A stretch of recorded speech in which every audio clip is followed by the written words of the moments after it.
3. There is a big misconception that Kabbalah is actually Jewish. The philosophy, metaphysics, and the practical techniques of Kabbalah can be traced back to ancient Egypt. We can also see influences from Vedanta, Vajrayana. In alchemical Kabbalah, one can also see streams from the Greek world and from the Roman world. It's not that the Hebrews, the Jewish people, invented Kabbalah. Where we do have a vast debt of gratitude to them is that they preserved it. Because for many, many centuries they had no land of their own and they were nomadic, as they wandered, they kept these teachings enshrined and safe. Whereas in more settled nations and communities, those kind of philosophies easily came under the eye of authorities who decided at later stages that these things should be either in the hands of whom they regarded as professionals or should be destroyed entirely. And I think it's also very important to remind you that when we say that the Hebrew people, the Jews, kept the Kabbalah, we really mean the sages, the initiates of the Hebrew people.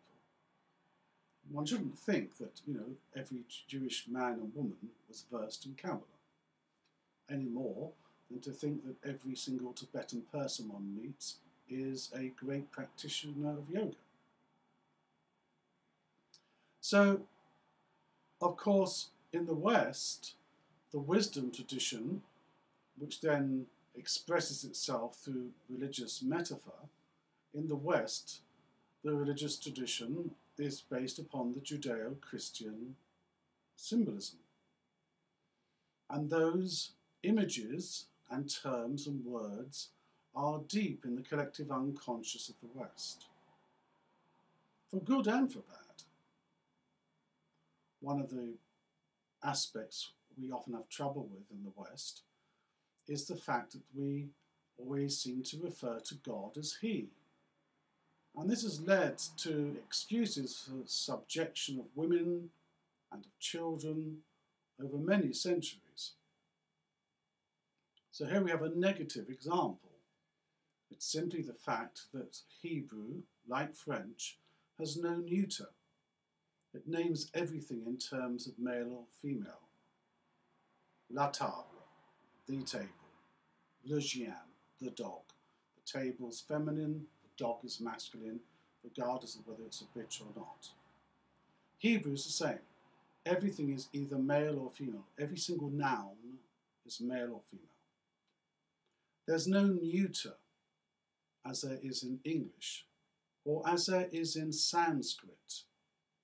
And this is why the Eastern religions, Hinduism and Buddhism in particular, never got weighed down with this problem, because in Sanskrit they were quite comfortable to refer to the supreme state as that, or thatness, a neutral noun.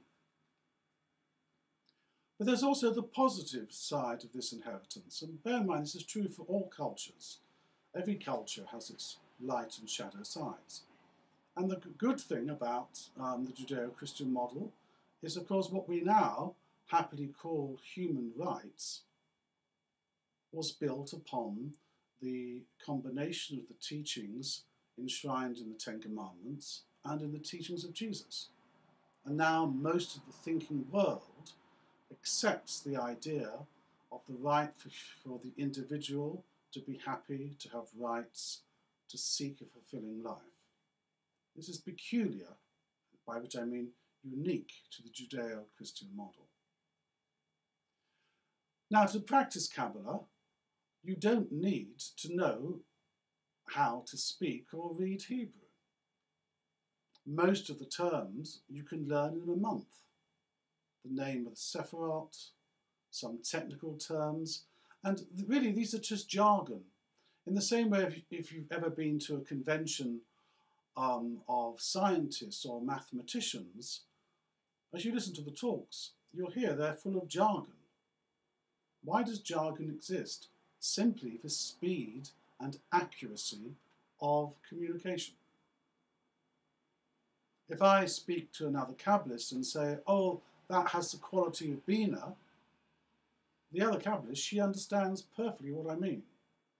Whereas somebody who's not au fait with that jargon, we would take 2 or 3 paragraphs to approximately explain what I was trying to communicate. And so this is true of all science, all art, all philosophy, and of all spiritual practice. They all have their particular jargon.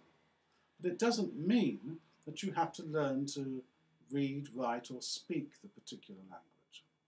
There are many things in Kabbalah that use Hebrew that to this day I will still go and look up. In fact, I'll tell you, the only way I learnt how to do the Hebrew alphabet by heart, which, by the way, you don't have to do, it's just that sometimes through use these things tend to happen.